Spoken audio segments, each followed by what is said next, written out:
You're listening to Global Citizen Radio, the podcast about global living and remote work. My name's Kimmy. For those of you that don't know me, I am the head of community here at SoulGuard, and I am so excited to introduce you to today's guest, Federica Arevalo.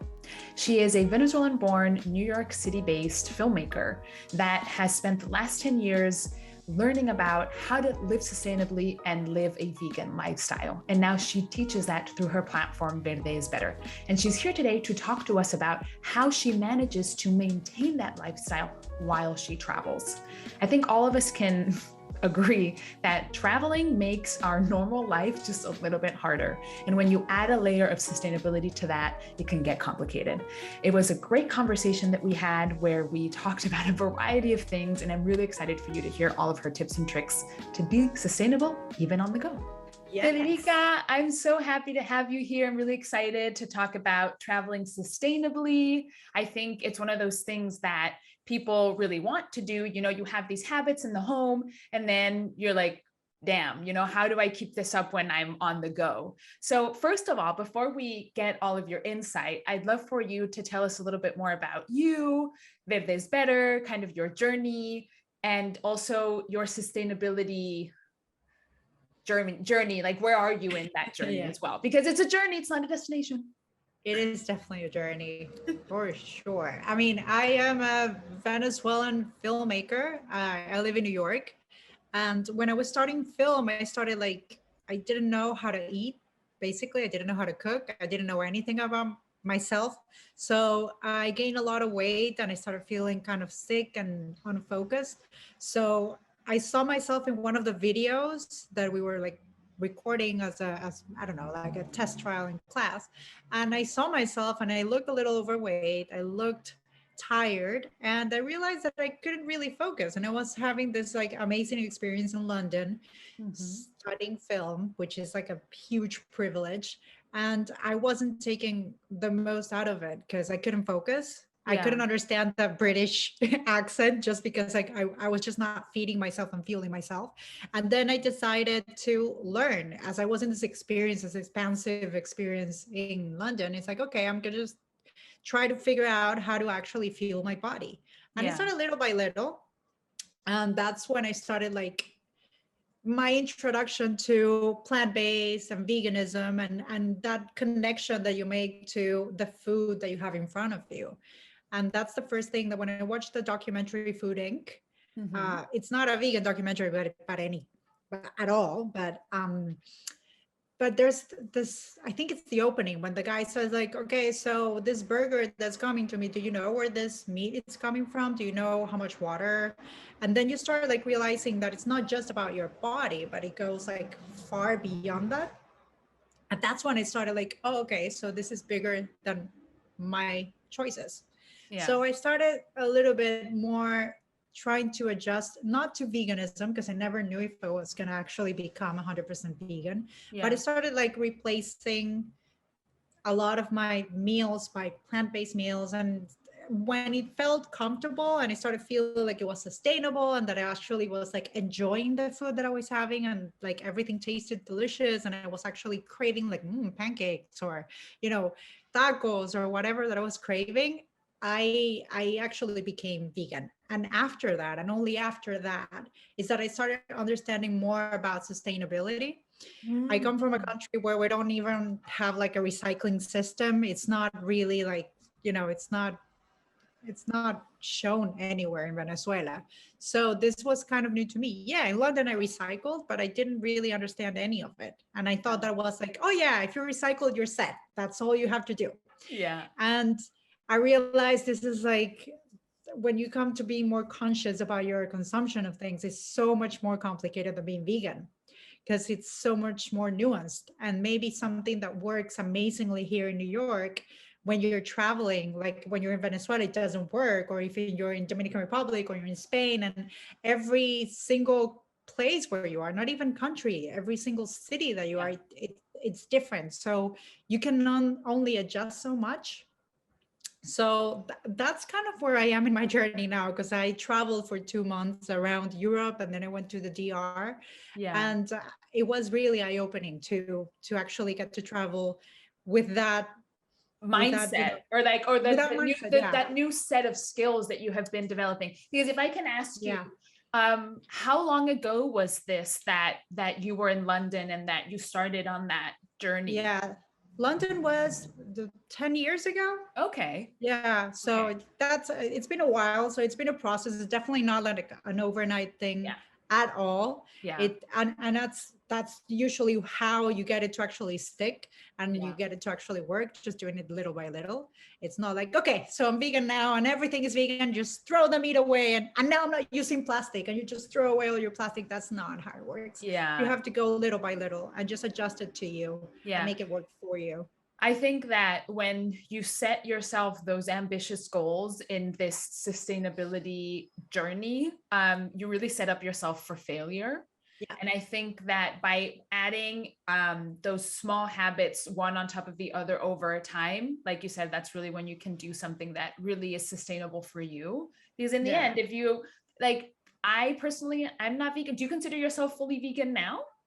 Yeah. Yeah. So I'm not, for example, and I'm very aware and very what's the word? Like into the sustainability thing. Right. Yeah. But I think that it's important to realize that we're all different and we all have like a different path, and that no two people are going to go on that same path, right? There's no one size fits all, basically. 100%. Yes. Yeah. And I mean, and just stating that everybody should be vegan, it's kind of like, I feel like it lacks compassion and it lacks like actually views of the world. Like maybe somebody somewhere doesn't have access to the knowledge or access to, I mean, I think food, yes, you can have, I mean, mostly in most places in the world, but if you don't have the knowledge or if you have fear, because there's a lot of things are misrepresented. There's a lot of myths. There's a lot of things that are not, people are not comfortable with it. Then it's not that like, okay, just go vegan. So I think it's more about creating a connection to how, and not only in food, but how you consume, how you connect and how you relate to the world around you. Yeah. Yeah. And that's like the best way to go at it and realize like, okay, so like, for example, even when I contacted you about the suitcase, it was kind of like that. It's like, okay, so my very old suitcase is broken. I can't repair it. It was very broken. It was very broken. And it's like, I'm traveling around the world. This can work for something else, but not for traveling around the world. I need to actually make an investment and look for a suitcase that fits my needs, and it's actually a responsible thing. And that's how I got to you. It's like, oh yeah, look, and it's recycled plastic and they're conscious, and it's like we're in the same move. The same wavelength. So the same wavelength. Tell me about the project that you were working on and this extended travel that you did, because I assume that in these 10 years you've done a lot of traveling. So how has the way you traveled changed in terms of sustainability, in terms of all of those things, and what can you kind of like teach us, or what are like your top tips? Oof, so much. I know it's like such a difficult when I lived in Venezuela, it's like traveling meant buying everything. We basically, and this is something that culturally we have, I think all in South America, that basically you just travel with an empty suitcase and then you go to either Miami or New York or wherever you're going and just buy everything. I actually have a picture of like my friends when we graduated college. We went to Miami and we had like a huge pile of like plastic bags of all the shopping that we did, all fast fashion. Yeah. And that was like cool and that was amazing. And this is, it's like, I'm living my best life. That's what I thought. I don't know. That was like 13 years ago. And now it's like, I'm very conscious of how I travel. I travel very minimalist. It's basically a small suitcase. I try to, pack as little as possible. Even my toiletries I'm trying to all be zero waste. I pack my reusable bags, my reusable bottle. And if I buy something, I do it with a lot of intention, something that's actually gonna like bring something out of me. And because I have a small suitcase, I can't really like overdo it. So it's great. Like all the things I did this trip for for 2 months in Europe, and everything that I bought, I really do cherish it. I really do love it, and I really do connect to it. So it's very different to just like buying like a bunch of clothes, and it's like, and then you forget about it. Now it's like those pants. Yeah, I remember I bought this in Yeah. Antibes, and oh yes, and I bought this in Barcelona. Oh, and I remember this ring that I got somewhere. It's very special, and it has a story, and Yeah. it's very enriching in a different way. So it definitely has changed completely. It's been a That's 180. Yeah, that's awesome. And I love that the carry-on closet can kind of impulse that and make it even more so. Like you said, I have a limited amount of space, instead of Yeah. seeing that as a negative, turning it into a positive, right? That's amazing.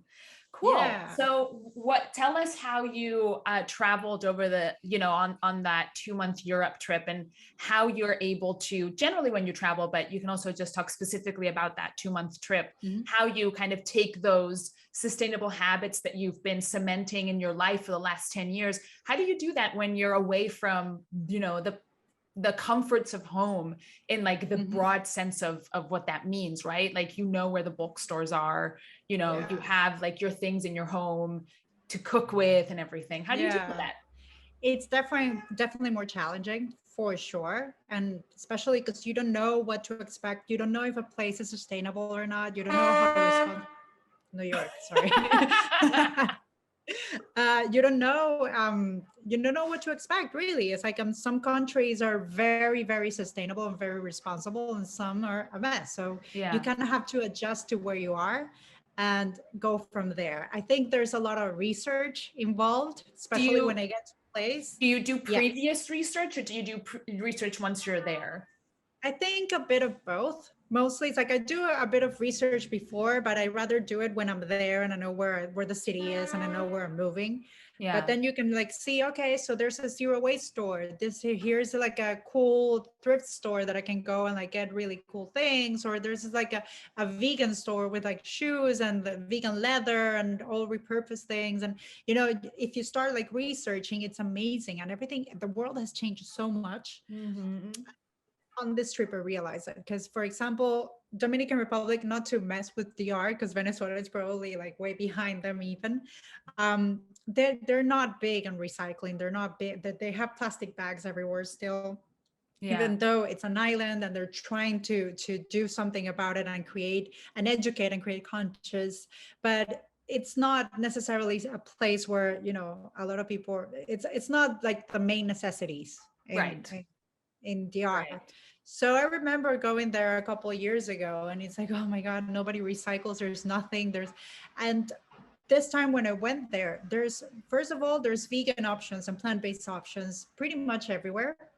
And there was like a very beautiful zero waste store, very Dominican, because like all the ingredients were very Dominican. I love how like every culture in its way has started to adapt it and to adjust it to what their identity is. Like, for example, in the Dominican Republic, you could find a lot of like beans and a lot of like typical fruit over there that you can have juices or like dry fruit.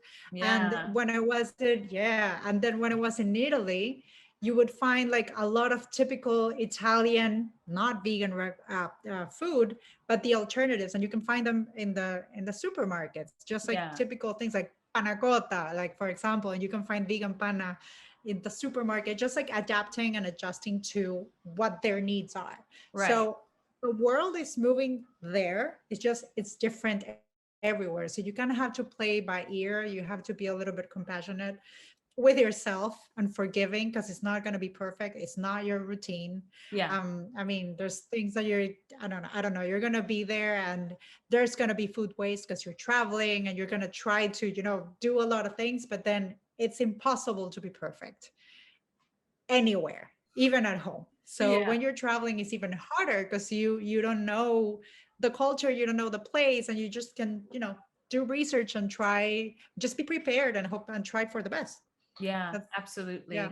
One of the things that I get asked about a lot is how to find places to refill water bottles. And this is something we talked about briefly, I think like on a WhatsApp call. Yes. How do you deal with that? Yeah. Because I have ideas, but I'd love to hear yours as well. Yeah. There is an app. I don't know if it's available still, but there was this amazing app that is called Tap. That it's basically a finder, just like Google, that you can find just basically all And the free tap water that you can find anywhere around you in the world. wow, I didn't know about that. That's awesome. Yeah. I don't know if it's still available because somebody texted me and asked me, hey, I can't find the app, but I have it and it works. It's amazing. I've used it in DR. I've used it in Miami. I've used I did a road trip from Miami to New York. I used it all the way. I used it in Europe. Europe, it's Nice. easier though, because I mean, there's like drinking water everywhere. I Really? think they're, I think it's the yeah, opposite. I think By just, really? No. yeah, parentheses, I live in Europe. I live in I Spain. know. Yeah, Yeah. no, but for the viewers. Of course, of course. I find that in the States specifically, it's easier to find places to refill your water bottle because those drinking fountains are very commonplace. Whereas in Okay. Spain, I don't find that to be true, as Spain specifically. I mean, I Spain. think it's different in other parts of Europe because the tap Yeah. water tastes good, so it's easier to drink it. In Spain specifically, unless you're in like the north of Spain or Madrid, the tap water doesn't taste that good. I mean, it's Right. drinkable. You can drink it, but it's like it's really nasty. Yeah.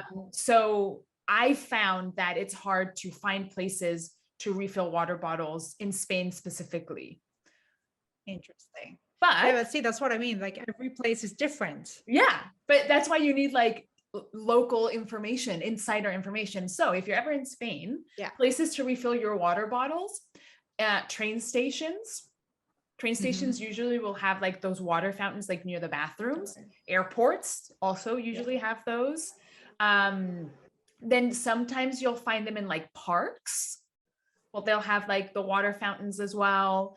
And then Okay. now more and more, it's slowly becoming much more mainstream to have just like water fountains like in the streets. Like for example, in Mallorca, there's Okay. a whole island initiative, like from the government of the island, where there's water fountains like all over the city, and it's like, you know, where you can refill your water bottle. That's good. Then yeah, Yeah, hot but tip: again, every country is different. For example, in Dominican Republic, you can't drink tap water. You you can't. cannot. No. Yeah, So everywhere that you go, everybody has a plastic water bottle. And there it's way harder. And there I had to like adapt. Like I hate having a plastic water bottle. It's like for me, it's like yeah, I failed. But there it's like, okay, it's either that or I die. You know, so I mean, sometimes you have to like adjust to the reality of the place. Like for example, in Rome, there's like drinking water fountains pretty much everywhere. everywhere, Everywhere. everywhere. Yeah, and it's like fresh and it's delicious, and it's like Yeah. in France as well, but then every place is different, so you kind of have to adjust. You have Yeah. to, it's the only way. And even though I hate having to carry that water bottles all the time, I just like grabbed it. I just like held on to them. I remember it was with my boyfriend. He's like, okay, you're obsessing. It's like, yeah, I'm going to find a place where to recycle this, and I'm going to recycle this. I'm not just gonna like put it in the trash. I mean, I already had to do this. I already had to Yeah. drink water from a water bottle, for plastic Yeah. water bottle. At least I'm gonna do the My second best. part. Yeah. Yeah. When you travel, do you usually do your own cooking? Do you usually travel to hotels, more Airbnbs? How do you I travel do a bit usually? of both. Like one of the parts of my 2 month trip, we went on an RV. Oh, nice. And yeah, so there was a lot of cooking, which was really cool because we got to actually taste like ingredients, and Yeah. we stopped like in the middle of a road in the middle of nowhere in Italy and like bought fresh tomatoes from this old lady, and that was magic. So yeah, I cooked, but I also like to try. Of course, I want to go to restaurants and try and see and you know, explore what they're doing, especially because I'm plant-based. I want to like, I'm very curious of what people are coming up with. Yeah. Barcelona is amazing for like plant-based and just like just conscious lifestyle. I was blown away. I did not expect that. I thought that we were going to be like, yeah, there's going to be like 3 vegan restaurants and that's it. It's just like, it's so ingrained in the city just to be more conscious about, reducing. Everybody has their reusable bags. It's just like a normal thing, like everybody. It's not just like a cool bougie thing. It's like even like old women, 85 years old, they're still very conscious about it, and it's beautiful. Yeah, it's so interesting because in Spain specifically, I always say that Spain takes like 20 years to catch up to the rest of the world. And that's not necessarily a good thing, right? But I think in some ways it is, because in Spain, there's a lot of still traditional things there's a lot of artisans, and there's a lot of things that are still made by hand. And there's a lot of traditional things that are still very much in the mainstream. Which is great. Yeah, and it's really lovely, and it's great that with this whole movement, those things are kind of like coming back into the forefront. I feel like for a while, those things, I think all over the world, I can only speak about personally what I know of where I live, but I think those things were there was a time not so long ago when those things were dying, right? And now with this whole like more conscious movement, it's all coming back into the forefront. And it's just like, how can we live like we did before, but with the knowledge that we have today, right? Because it's not about going back and living like cavemen, right? But it's about how can we learn from our grandmas, right? And when I say grandmas, I mean like European and like Spanish grandmas. Like my grandma didn't grow up with plastic, I don't know what it was for grandmas in the States, but that was not a thing here, Yeah, it sounds beautiful. They survived, right? They survived. So it was just less practical. It's just about making that lifestyle practical. I mean, everything comes out to that. It's just if it's not doable on your day to day, you're gonna stop doing it. So it has to be. I mean, of course, you need to put some effort, but it has to be something sustainable. So I think it's interesting to think, because I feel like some people might think, oh, traveling while trying to be sustainable is an inconvenience. I have to bring all these things with me. It's extra stuff in my bag.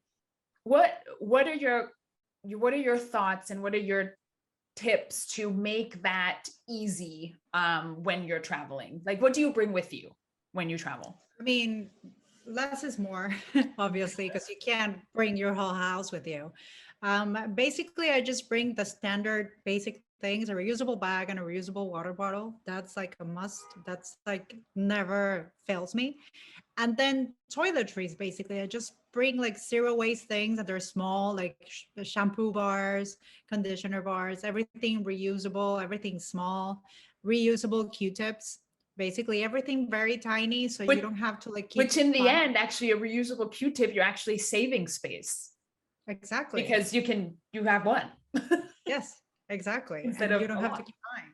Yeah, you don't have to bring a lot of them, and you don't need to buy more. So but I mean, clothes wise, I just like grab like basic things, just like try to make a couple of outfits with what I already like have. Just like, okay, so you can do like 5 combinations with this, and you can do other 5 combinations with that, so that's good, cool. And if like maybe it gets, I mean, obviously it's easier when you're traveling during summer because you don't have to pack a lot of like big bulky clothes. But for example, what happened to me is just like, okay, I didn't have a big jacket and it was starting to get cold in Amsterdam, so I just went to a thrift shop and got a cool jacket.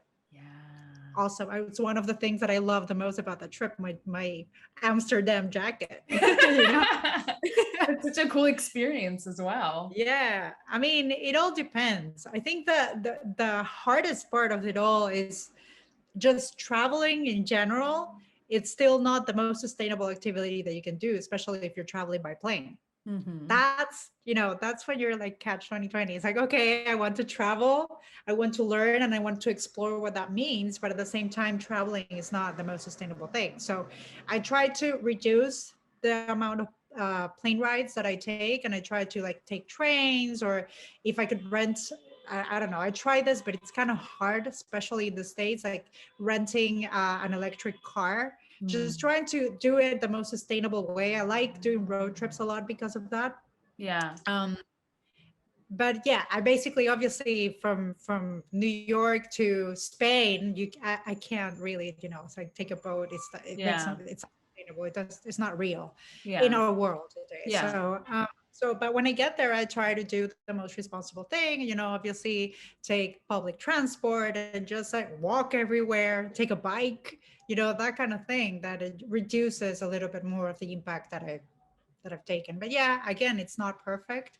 And I wish that planes were a little bit more ecological. Yeah. Less Maybe, waste. maybe one day. Yeah, they keep talking about it, but who knows? Yeah. You know how big corporations are. You have to Yeah. like push them to do it. If not, they're not gonna. You have to pressure them. If not, Yeah. they're Yeah. gonna do it.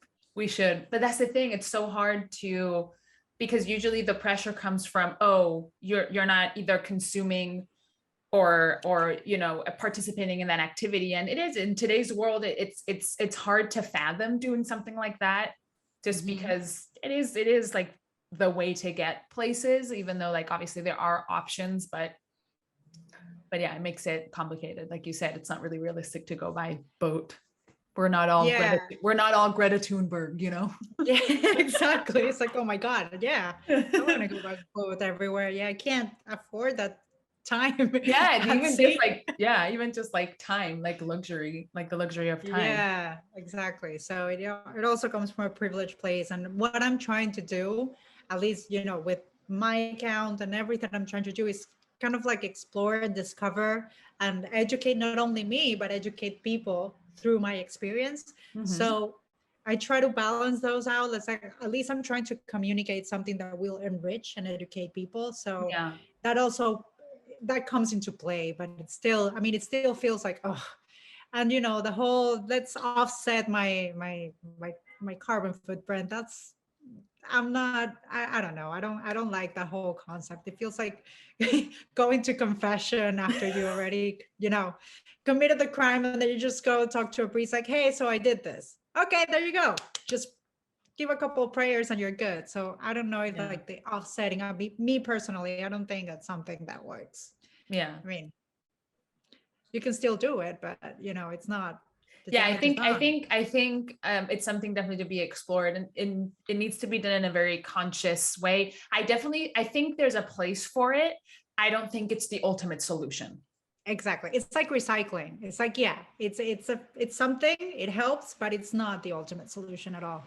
Yeah. Yeah. Yeah. It's better than nothing. Have you ever traveled and stayed at any, like, these like eco resorts that are kind of popping up? What are your thoughts Yeah. on those? Where have you gone to one? Well, there's a little bit there's a couple of them that are really amazing, and there's some that are greenwashing. So Uh-huh. you have to be really careful when you're actually booking it. Okay, what do you look First, for? What do you look for I to look not? for the real thing. Yeah. Go on the website and they say we're green, and then you start looking at what makes them green, and it's like, we don't wash our towels every day. Yeah. And he's like, that's what makes you green? I mean, there's a couple of things like that. Or we offer one plant-based dish in one of our restaurants. If they do those kind of things like that, yeah, that's greenwashing. You're not green. But there's a lot of amazing places that you can find. I stayed in Barcelona. There's one that is called Hostal Grau. Incredible. That place is incredible. Everything is repurposed. It's amazing. Really, one of the most like conscious places where I stayed in a city, which is really hard. Yeah. Yeah. Yes. In Dominican Republic, there's amazing places in the middle of nowhere. They're like bungalows. Everything is done with materials from there. They have like solar panels, and they're actually like doing the real thing. Yeah. Um, because of like, I think their education, like before, like the older generations didn't feel the impact of climate change, but now like the newer generations, which are the ones that are trying to reduce the plastic, and they're more conscious about like, oh, we live in an island and this is happening, plastic is coming from everywhere, and it's like, this is going to affect us. We need to be a little bit more responsible. So it Yeah. takes time over there, but there are people doing it, especially younger people. Yeah. And you have those amazing places. There's a lot of beautiful conscious projects in Dominican Republic, a lot beautiful from all prices too, because I visited a couple of them, and there's one that are like really like cheap, kind of like hostel, but really, really cool. And there's all more like high-end fancy, but they're still very much conscious and like, yeah, it's pretty special. I was not expecting that from the DR. Ah, that's so good. Yeah. See, sometimes it's the places where you least expect it that kind of like there's people there that understand and that are really trying to make a difference, and it's so awesome to be able to support them in that journey, right? Mm-hmm. Yeah. Yeah, it's Awesome. pretty cool. Well, I think that you gave us a lot of tips and a lot of things to think about. Are there any last parting words that you would like to leave us with? Parting words. Just like be gentle with yourself, because I mean, none of us are perfect and we're trying our best. The world is not equipped for sustainability yet. So we can just only, we can do so much and just try to do the best that you can. And if you don't feel bad. You're still trying and you're actually making an impact, and you are creating change, and you're helping other people be more conscious and creating change too. Yay. Yay. Awesome. Can you share where people can find you in case they want to ask you questions or if they want to follow your journey? Yes, of course. My Instagram is Verde is Better, which is in Spanglish. My content is all in Spanglish, but I mean, clearly I speak English, so you can ask me anything, and you're welcome to see all my recipes and all my travels and everything through there. My Instagram. Keep an eye out for the SoulGuard suitcase. Oh, yes. Awesome. Well, thank you so much, Federica. It was wonderful to talk to you, and I look forward to further conversations in the future. Of course. You know it. Yay. Thank you so much. Thank you.